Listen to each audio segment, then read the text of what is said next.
Welcome, everyone. I am Sam Futrell. I am a master teacher at the Strategic Cultural Partnerships office at William & Mary, and I am one of the content developers for the We the Teachers program. And we are so excited to have you all here tonight to talk about this exciting fellowship, what it means, and hopefully answer any questions that you have about it. Um, and before we dive into that content, I thought I would take a moment and introduce my colleagues, Dr. Mark Hofer and Regina Holland. Mark and Regina, do you want to take a second to introduce yourselves? Sure, After you, Regina. absolutely. Okay, thank you. Hello, everyone. It's nice to see you this evening. I'm Regina Holland, and I'm a program manager for the National Council for History Education. And we feel so fortunate to be partnering with William and Mary on this project and bringing this programming to you. So we're excited to hopefully work with each and every one of you.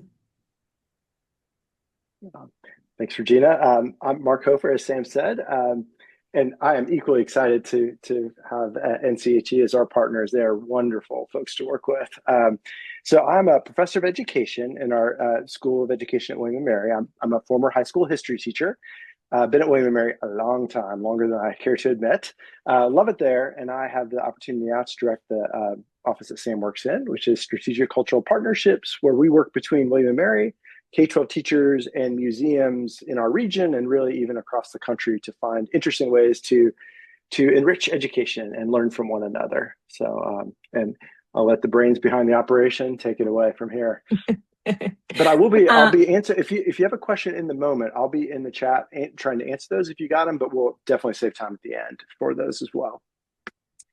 Yeah, absolutely. If there is ever a moment that you have a question, please drop it in the chat. We would love to know, and it could be something that Mark might be able to answer pretty quickly. But if not, we will definitely get to it at the end, because there's nothing more frustrating than when you have a question and you forget it. So do make sure to ask questions as we go. And again, we really appreciate those of you who are here dedicating your time tonight. We know that your time is incredibly valuable. One of the things that I think really sparked the writing of this grant was the fact that at William and Mary, and especially in our office, we value teachers and we think that teachers are experts. And I was a former classroom teacher for the last decade, and recently came into this position at William and Mary. So I have been through it all, COVID, post-COVID world. So I know that the work that you all do is so incredibly valuable and really integral to our democracy. And so I really appreciate you. So without further ado, without any more preamble, should we say, given that we're talking about this, let's dive into We the Teachers. So what is We the Teachers? Well, hopefully, since you all are here, you've had a little bit of time to preview our website.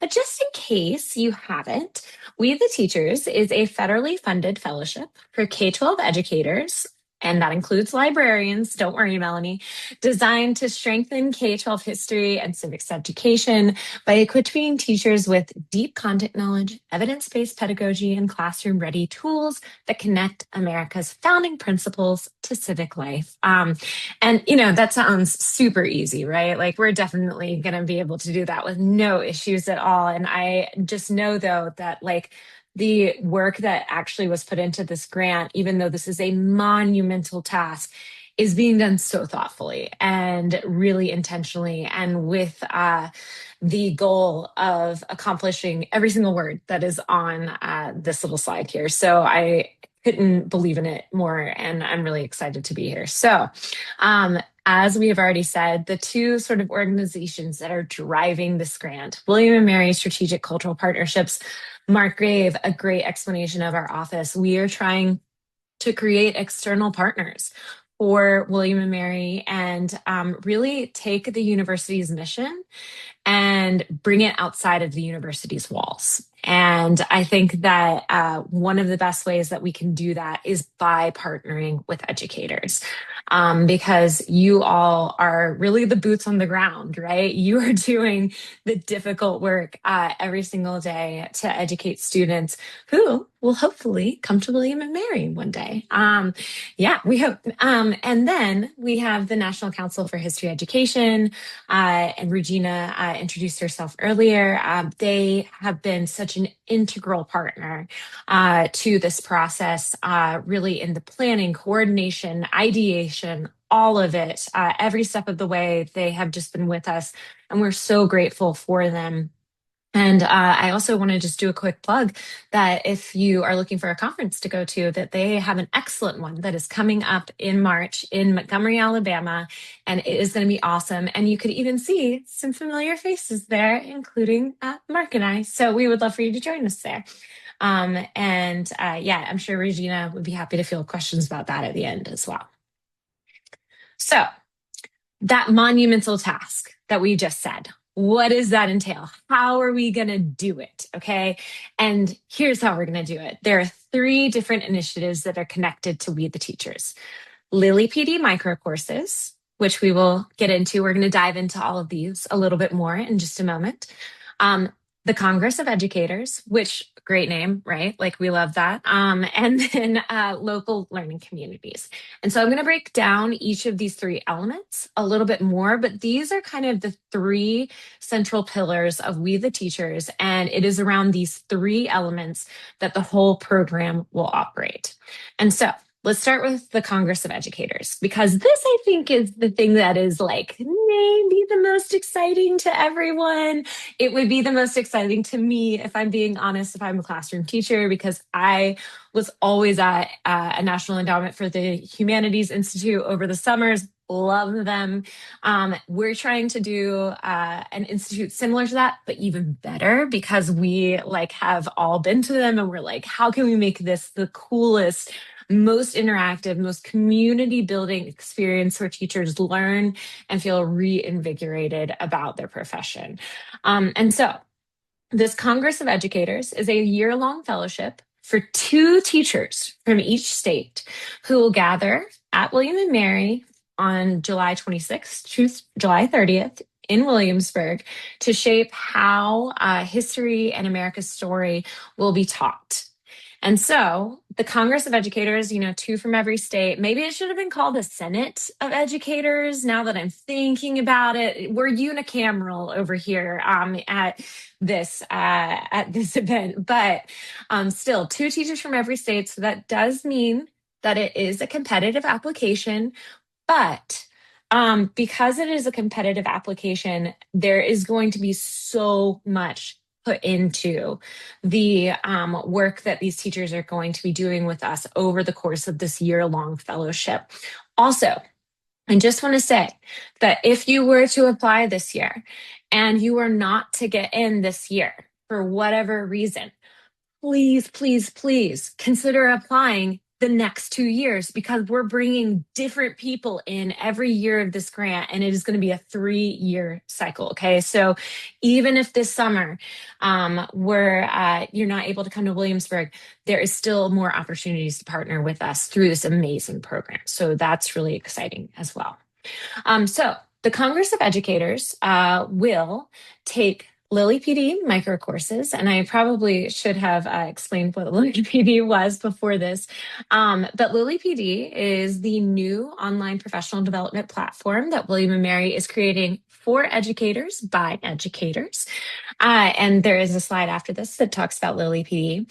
But the Congress of Educators will take Lily PD micro courses that are centered in and around educating for the 250. And so I go into that in our next slide, but those will be done asynchronously before the summit. Okay, so this is like at your own pace, just to make sure that we are all on the same sort of baseline of both content knowledge and some skill development that we want to reinforce before we get to the summit in person. The Congress of Educators will also attend the Summer Summit in Williamsburg, Virginia. which I will go into a little bit more in just a second as well. And then the Congress of Educators will lead those learning communities that I mentioned. And I know I keep telling you that I'm going to talk about these things. I promise you guys, we'll get to them. But the Congress of Educators, it's a year-long fellowship. The all meals and lodging will be provided in Williamsburg at the summit, and every teacher or educator in the Congress of Educators will receive also a $2,500 stipend for their time and efforts as well.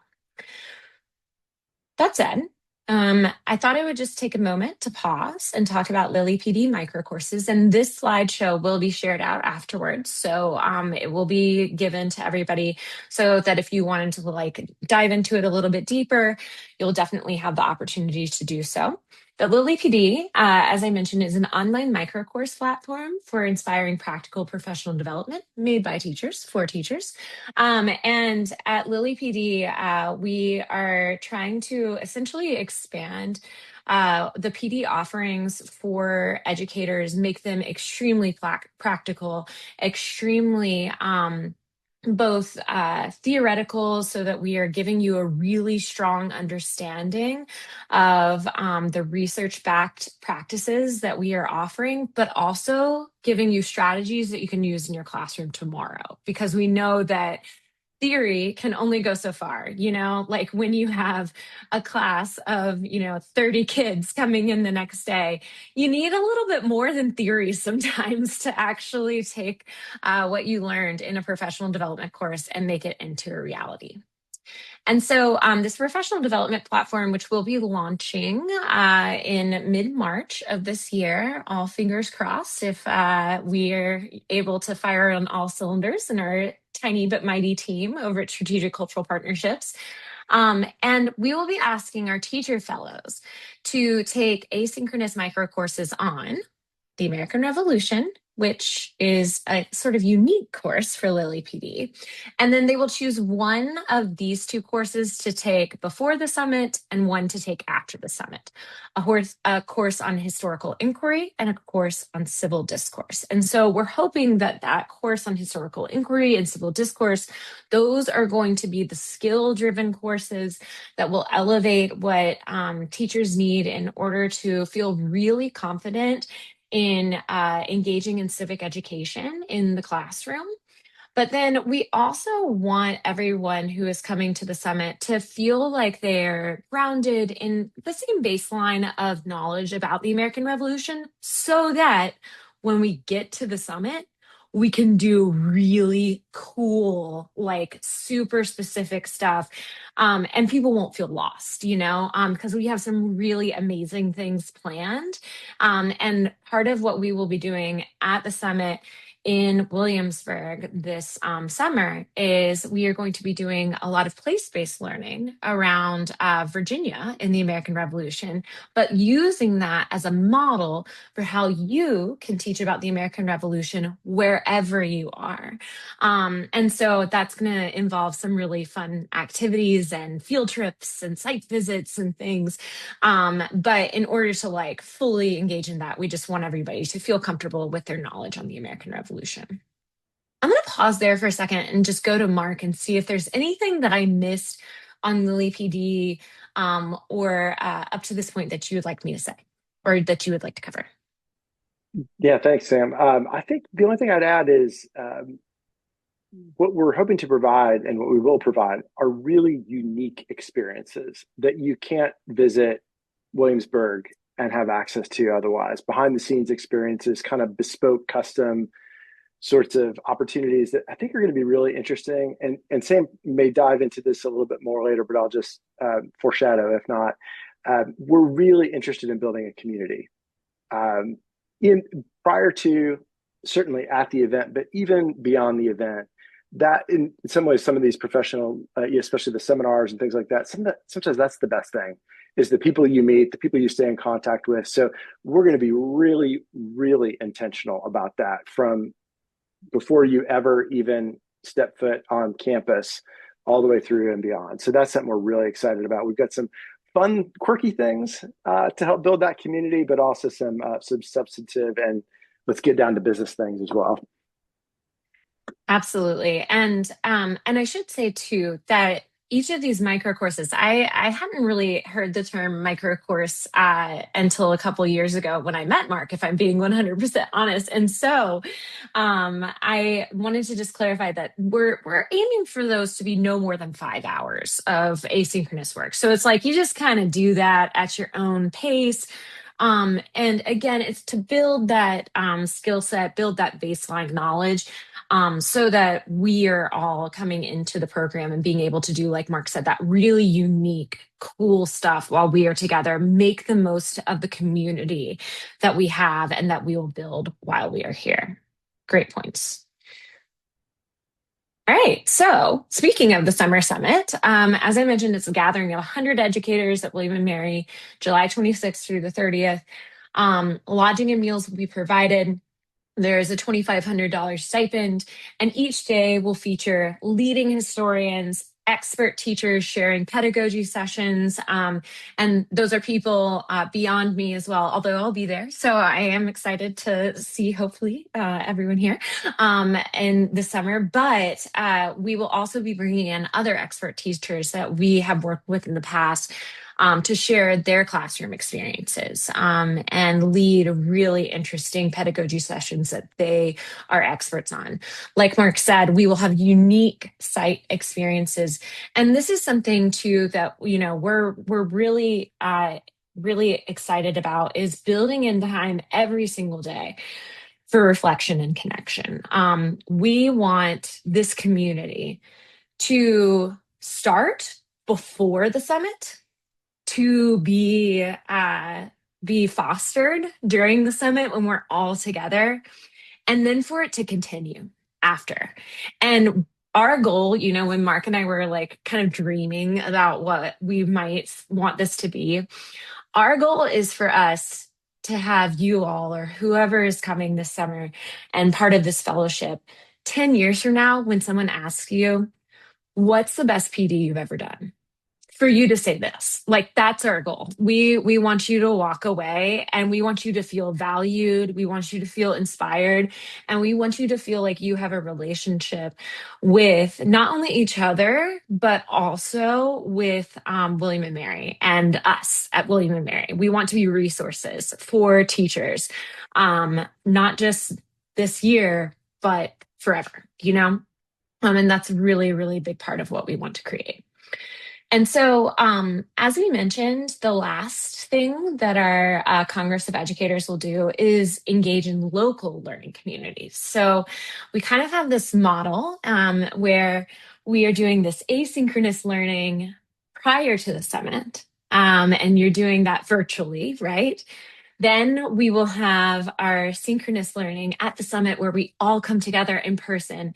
And then these local learning communities are going to be ways for everyone to take what they've learned and sort of have a diaspora of knowledge and thought and community all in their home states. And so what we're asking is for each delegate in the Congress of Educators to lead a learning community of some kind in their home state. And what that can look like, we want to leave it pretty open because we want it to be flexible, not only to what the Congress of Educators delegates want to do, but to also be flexible to the needs of their local community, because that could change depending on where you are and depending on who is in your community. And so the baseline goal for that is to connect with 15 other educators in some capacity. And as I mentioned, we want this to be really kind of something that our delegates design themselves. But an example of what this might look like, this could look like something kind of as simple that we all know that I'm sure everyone here has done, which is like presenting at a conference. Okay. That could be developing community, right? Because when you are presenting at a conference, you're putting yourself out there and you're taking the ideas that you learned through your fellowship and sharing them with others. And that is really, really, really valuable. Um, But you could also potentially lead a learning cohort of educators through one of the Lilly PD micro courses. And that could simply be you facilitating. It could be you guys almost doing it like a little book club, but it's an online micro course. There are so many ways that you can do it. You could lead an event in your state for teachers.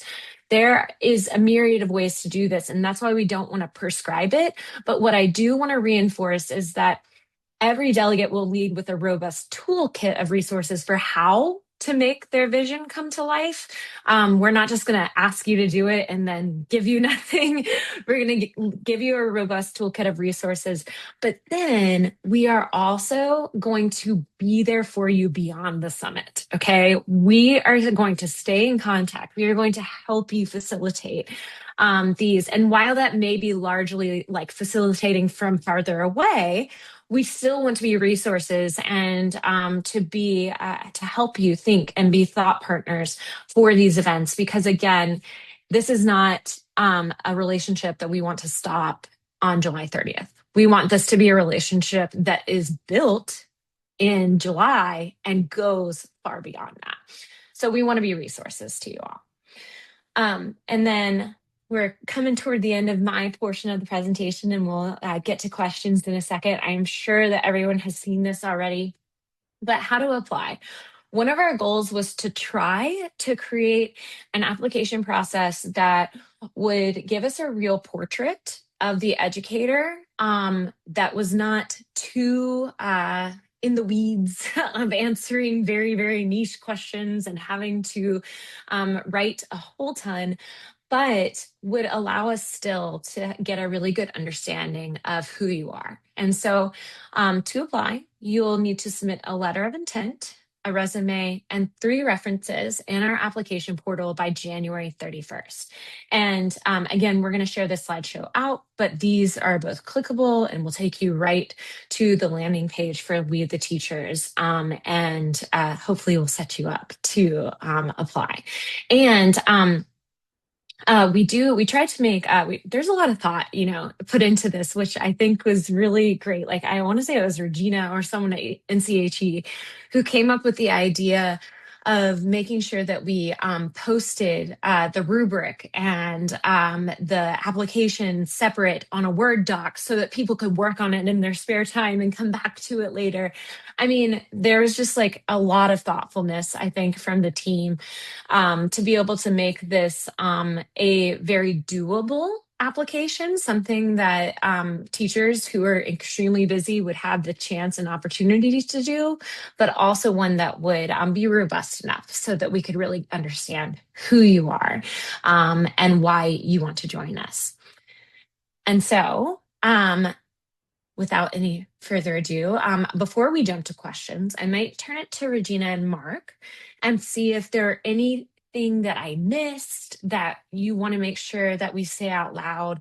And then we'll definitely turn it over to questions that everyone has.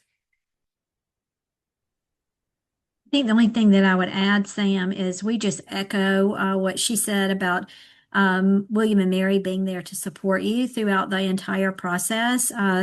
NCHE, we're all about that. Our whole mission is to support teachers in whatever needs they might have. And so with this particular project, we will help with that as well. And so it's not just me working on this project, but we have our executive director and we have another one of the program managers working. They just couldn't be here tonight. So know that you're going to get the support from our organization, just like William and Mary is supporting you. And we are just so excited about this model and the impact that you're going to have across the United States. And so anyway, we're looking forward to getting to know you and then all the great work that you're going to do. And like Mark said, building relationships is of the utmost importance for this particular project. So we're excited about that.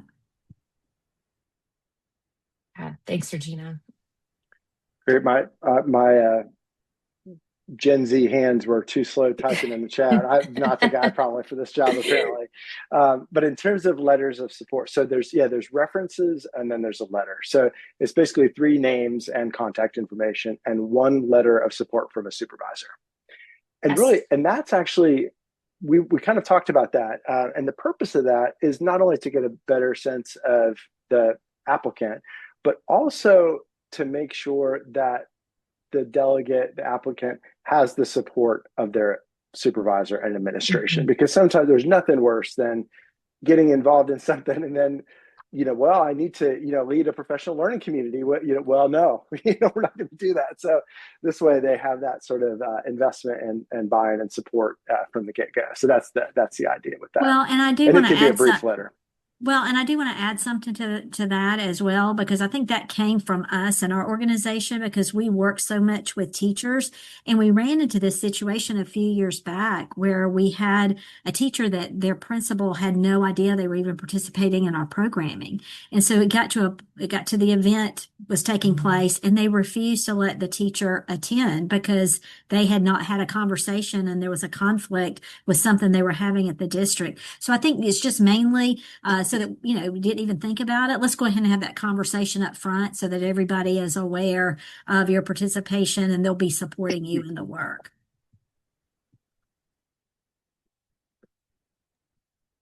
Great point. And I think too, the application process and the selection process, while it is competitive, I mean, that is something that I think is really, really great for your supervisors to know, that it is going to be competitive. Um, I think that underscoring that to anyone who you're thinking about asking for that letter of support would be really good, because we want to know that you have that support, but that also, I think one of the things that, if I were to say, one of the things that we are really looking for in our applicants is definitely a passion for education, but is also an ability to follow through with projects and with partnerships like this, because I think that all of us probably have had experiences where you are asked to follow through with something, and when you do, I know I've had it with an organization before where they're like surprised that you're able to follow through, and it's because there's teachers are so busy, and so we want to make sure that those who apply have the bandwidth to really engage in this partnership with us, because it truly is a partnership. We are looking to our Congress of Educators to be teacher leaders wherever they are. And we need them. We believe that they are going to share ideas and resources and information and teaching strategies with us that we didn't know about before they came. So we're really excited about that thought partnership as well. And I will stop talking and see if there are questions. And then you can feel free, I think, to raise your hand or unmute yourself.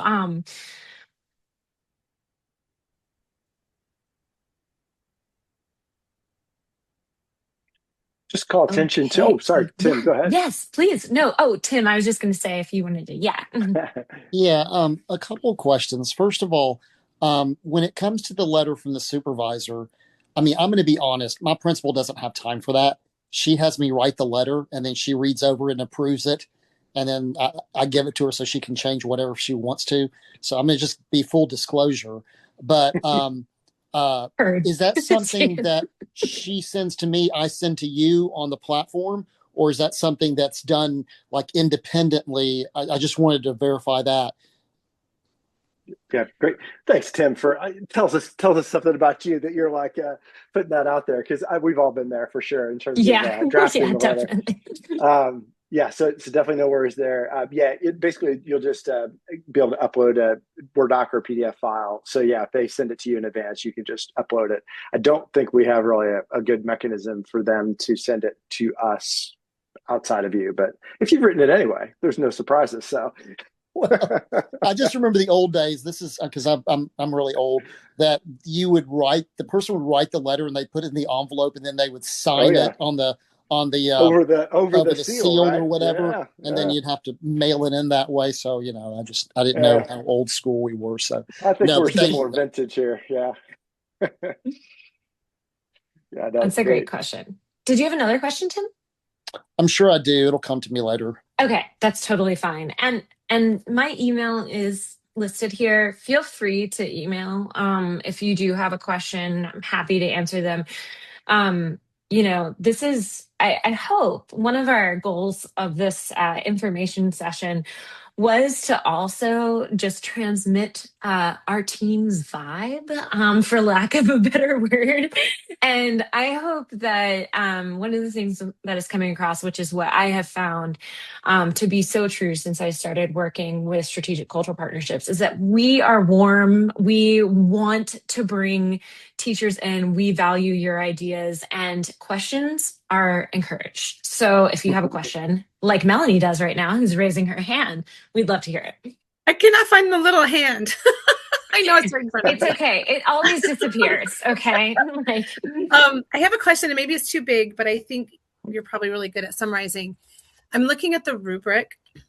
Do you mind just like giving, I'm going to Cliff Note version. Just can we look at the rubric tonight? Is that a yeah, possibility? let's look at it. Okay, I I will would stop love that because sharing. I've read And it, but that's not the same as like yeah, hearing it from your point of view. absolutely. Yeah. Yep, We Sam, I can do actually, that. the reason why Mark is the executive director is because he anticipated this ahead of time. And he said, I think that they'll want to see the rubric. And I said, absolutely, they will. Like, I didn't think about that. I would want to see the rubric, so I figured somebody else might I as well. appreciate the So rubric because normally there's not a rubric included with applications, right? There's the application, Mhm. but there's not the rubric. So I really appreciate it. But even still, the interpretation of is key. Totally. yeah, definitely. And what, just full transparency, what we'll do is when we go to score the rubrics, there'll be a whole team of us doing it, and we'll sort of calibrate and kind of work through this together. So you're going to get my interpretation, Melanie, right now, but know that that'll be a bit perhaps in flux, because I've been known to admit that I'm wrong, for a time or two. So yeah, so in terms of teaching experience, that is especially like important for it's great if people are currently teaching or supporting teachers that really the content is central to what they're doing. So if I'm an AP human teacher, or maybe teaching European history, it's not quite such a great match. We love to see depth of experience, but it's not, not totally critical. But the history and civics focus is especially important there. In terms of the pedagogy, what we're really interested is trying to understand your approach to teaching, how you think about teaching. There's not a right or wrong answer here, but we kind of like to get a feel for your orientation and how you go about teaching. We're actually looking for diversity in terms of perspective and ideas. We're not actually looking for it's all inquiry all the time or get out of here. It's definitely not that mindset. It really is. A lot of these data points are going to be to help us to build the richest, most diverse cohort of teachers. So, that I guess to be some depending there. In terms of professional leadership, you'll see on the application form, there's one of the choices is I'm a first year teacher. It doesn't necessarily mean you have to have been department chair. You have to have had, multiple years as a curriculum lead in your division, whatever the case may be. But we want to know that you have an interest in having one of my colleagues in the School of Education talks about leadership as being the deliberate and intentional influence of others' professional practice. I think that's a kind of a nice definition to that. There's lots of ways to be a leader. So we're really thinking about that very broadly. But as Sam shared, part of this is a train the trainer in a way. So we really do want people that are passionate about supporting other educators. So that's really what we're looking for there. Anticipated impact. Again, if you can think about how you might be able to bring this back to your community and what ways you might do that. Again, no right or wrong answer. And it's absolutely not about scale necessarily. It's not, it's like, well, we have a division conference that, there's 75 teachers in every session. I can, that's great. That's fantastic. We'd like that. But if you're doing a sort of a, like Sam mentioned, kind of like a book club with an online course, that's fantastic. That's maybe deeper in some ways. So again, no right or wrong answer there, but we're just really trying to kind of understand how folks might take that back to their context. And then I think, the letter of support is just where we hopefully can see some connections with one or more of those areas. Melanie's an instructional leader. She goes out of her way to support her colleagues. Tim is, the first to volunteer for a curriculum writing team, whatever, you get the idea, but where it aligns with some aspect of our work. Again, it doesn't need to be kind of a tick off a laundry list of all the different, categories, but just where we see that connection to the work. That was probably way more vague than you wanted, Melanie, or were hoping for, but I hope it gives you some feel for. It was very helpful. I appreciate it. But I had a question and I still have the question. So this is really great. As I'm looking at this, I'm hearing loud and clear how important it is to support colleagues, to advance the profession and all of those things. But am I also hearing a piece as far as the impact for our students, as well as stakeholders in our community? That's a great question. I mean, obviously we're doing, and please, Regina, Sam, jump in. This is something I'm really passionate about. Obviously, our end goal is student experience, of course.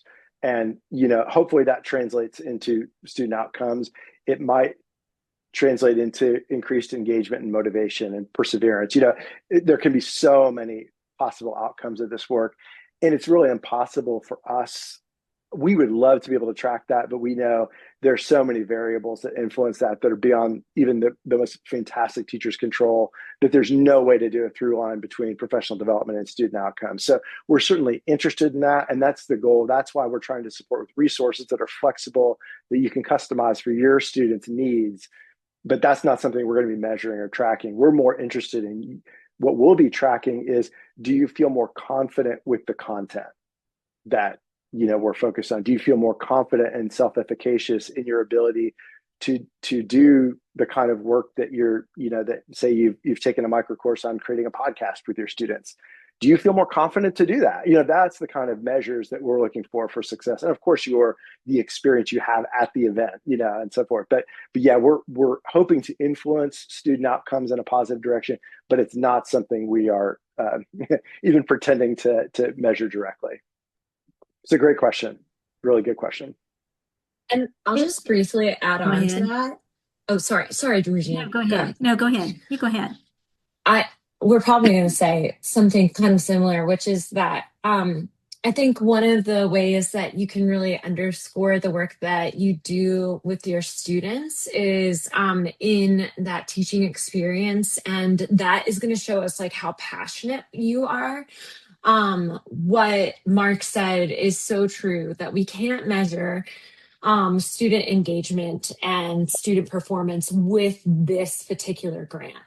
So we want to measure what we can. And that is also simultaneously, hopefully, going to accomplish our goal, which is to reinvigorate and empower teachers to be the excellent teachers that they already are with their students. So our goal is sort of to reach students through the teachers, right? And obviously that's already being done, whether it's you're in the classroom, in your civics classroom, or whether you are working with students in the library every single day. So definitely mention the students. That's the heart of what we're trying to get to. But we also do want to, I think what Mark said was just so poignant, and I think made a lot of sense to me. Sorry, Regina, go ahead. No. I echo what they're saying, but this brings me right back to years ago. I won't tell you how many years, when I was participating in a program, the Teaching American History grant program, that's changed my life. It changed how I taught when I was in the classroom, and still has an impact on me today. I still am friends with the community of teachers that we went through that with. So that's what I envision this being. But it's bringing me right back there, because we had to take content tests, like at the beginning, a pre-test and a post-test, and the anxiety for some teachers versus others, like especially elementary teachers that are responsible for teaching everything, which we want to include in this grant too, as compared to high school. We all felt that anxiety in taking those pre and post tests, and you see the Sam talked about the vibe of this particular grant, that's going to happen just by the nature of what we're doing. You're going to learn. Every one of you are going to learn. We're going to really try to differentiate the content so that we can meet you where you are, those elementary teachers all the way to those AP teachers. And so I don't want you to be stressed out about that. I think you're hearing that from Mark and Sam, and then you'll hear that from the NCHE staff too. We'll be asking you some of those things through your evaluations and through feedback and things like that. We'll gather and compile that, but don't be stressed about that at all. We'll take care of that piece. And it's going to happen no matter what, just by the virtue of what you're going to participate in. Thank you so much. Thanks, Regina. Anne, I think And you've had your hand up for quite a while. Hey, thanks. My question. Club's been getting tired, right? You know, that yellow. My question is, are we locked in, so to speak, to what we say in our letter of intent? Because I have ideas now of what my impact could look like. But then I thought, well, if the other person from Iowa is really neat, maybe we could collaborate and do something bigger. So is it okay if we diverge from what our initial thought? Not only is it okay, and it's desirable, because, you know, great. of course, you know, what you encounter might give you new ideas. And so, that really just gives us an idea of kind of a sense of where you might like to go. But it's a great question. But we hope that everybody, and maybe you've got a buddy partner from another state even, you know, that you're collaborating with, and you could never anticipate that, of course. Yeah, it's a great question. And there's going to be time in the programming, because we've already started to do the preliminary work on the details of that week and what you'll do. There's going to be dedicated time for you to actually have those discussions and start to begin to brainstorm and dream big about what impact you can have. So we're encouraging that as well. Yeah. An excellent question. We would be, honestly, it would be concerning if it didn't change, right? We wouldn't be doing our jobs if your ideas didn't change. We want to take what you've given in the initial application and like take them beyond where you thought they could go. That's our job. So, cool. Tim. Okay, so we do all this. We put it in the magic portal by January the 31st. Okay. And then we all wait with bated breath to either have our hearts and dreams crushed or, you know, have great joy at the news. When will we hear about our fate once that is done? When will the note be passed back to you in the classroom, checking yes, no, maybe? Great question. Mark, I'll let you answer because I cannot remember what date we looked it down off the top of my head. Do you remember, Regina? I think, well, that's something I should have looked at before we came. Yes, me too. I think we said 1 month. I think that's about the end of February. Like we're beginning of March, and I'm going to be totally transparent, Tim. I can't remember if we discussed this at all, but I feel very strongly that we will send a message to everyone, regardless of their status, so that we can make sure that everyone is informed of whether or not they've been selected. So you won't be waiting in April and wondering, hey, whatever happened to that application from We the Teachers? So yes. It's like when people go on a date, they're waiting for that text after the date. Yes. That's right. I haven't dated in 25 plus years, but so we didn't text them, but I've been married. So, but that's what I hear. You know, so. Word on the street. Yep. Yeah. I'll say this too. We know we work, like, for example, we're right across the street from Colonial Williamsburg. As you maybe probably know, they have 500 teachers come a year for their teacher institute. There's always folks that were initially accepted that have to step back for one reason or another. So even if that initial, response isn't positive, your dreams aren't quite crushed yet. Maybe the boot is coming down, but it's not quite there yet. So we'll definitely be playing back. And the other thing too, I'll say very sincerely, check out the Lilly PD website that I put the link in the Mhm. chat. There will be ways, even if you're not part of this initial delegation, as Sam said, we'll have 2 more years. And actually, we're going to be doing some fundraising on top of the Department of Ed grant to include more teachers in years 2 and 3, ideally. So hopefully the odds increase, from year to year. But in addition to that, on Lilly PD, there'll be multiple ways that you can contribute. One through we'll have some a way to submit blog posts to share your practice, to share your ideas. There will be opportunities to be ambassadors or advisors on that site for a particular course, content and or for the site as a whole. As well as we'll be down the road, we'll be doing case studies of teachers to see what they apply and how in their classroom. So then it gets a chance to kind of be the star of the show. And finally, all of the courses are written by classroom teachers. So we're always looking on the lookout for really good ideas. People have really interesting approaches that they might want to collaborate with us to design a course. So there's lots of ways to be connected to this ecosystem and give back. But yeah, definitely.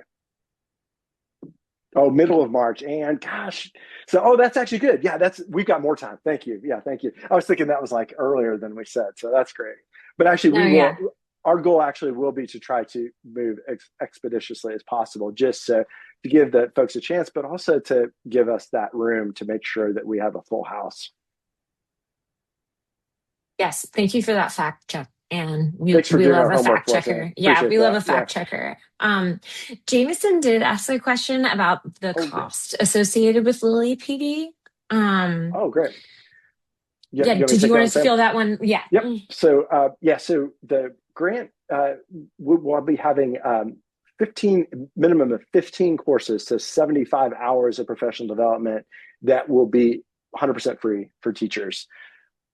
Additional courses teachers can purchase individually or ideally or through school divisions can purchase either individual courses for, say, a department or a grade level team, or a subscription that's sort of an all access. So there's going to be quite a bit that's free, though, free and easy access. So, and our goal is to not try to, make tons of money through this effort, but really to kind of fuel, because of course our teacher content writers are paid for their efforts.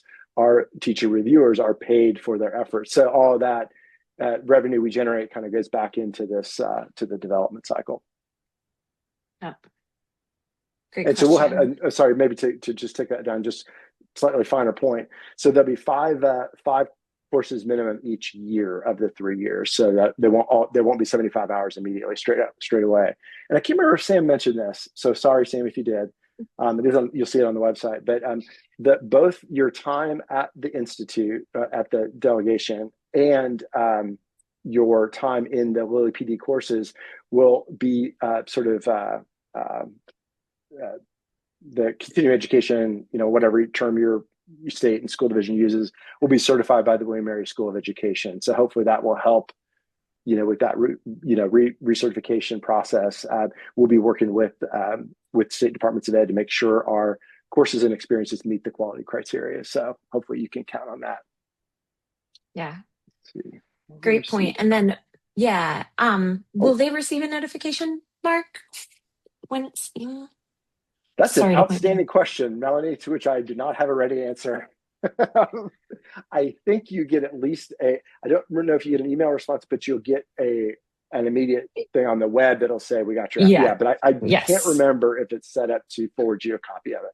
I apologize. Melanie, I'm writing your name down, and I will let you know if I don't receive an application from you.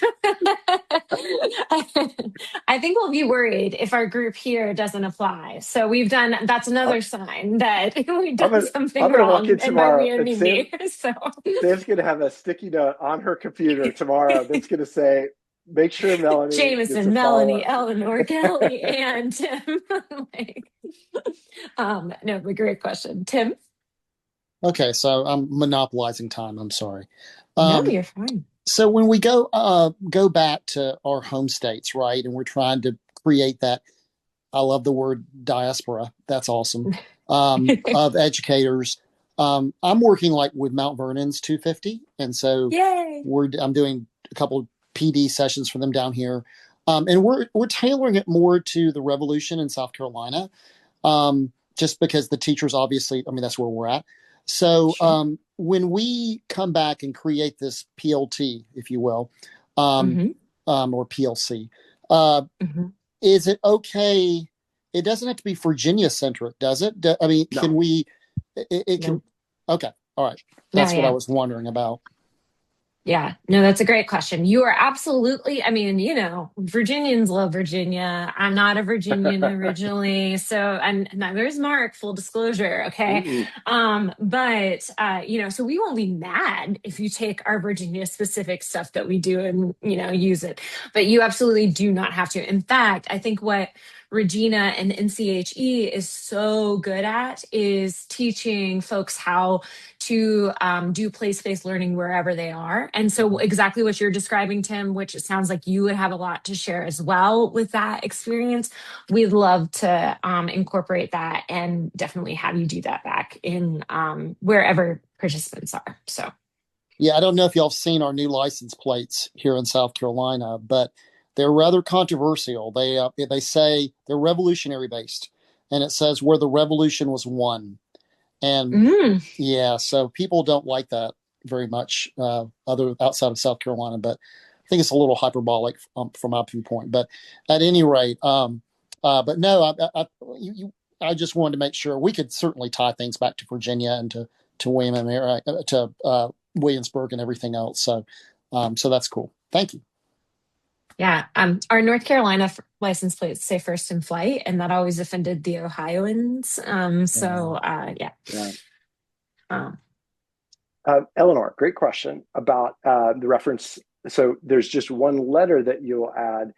The other would be names, and people have done that. We probably should put this on the FAQ. Sam, can you kind of help me yeah. remember that Yep. tomorrow?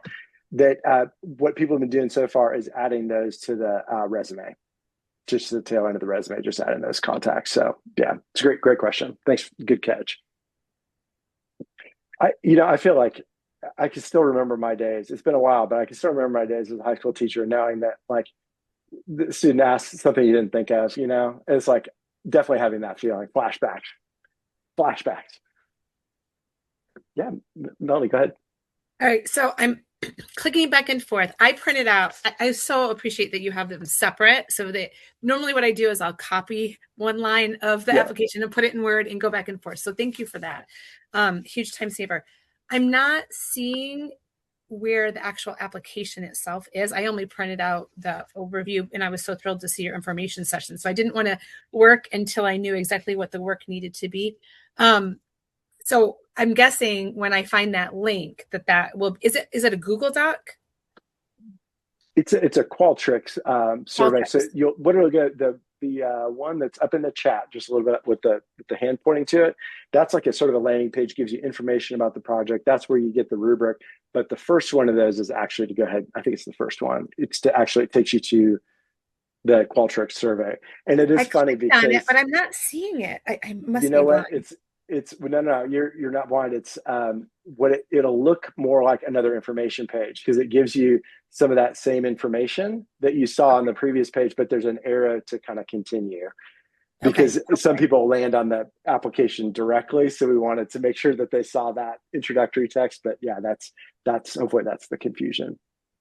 Okay. Sam, do you think maybe you could just share your screen and show her right quick? Oh, Somebody else might have a that's a good idea, same Regina. thing. I actually, that, Regina, we are so in sync. That is literally what I was doing. So I'm going to, okay, so if you are on the website and you have, this is like, if you were to click on, let's go back one actually. Okay, so Yep. let's say this is the landing page.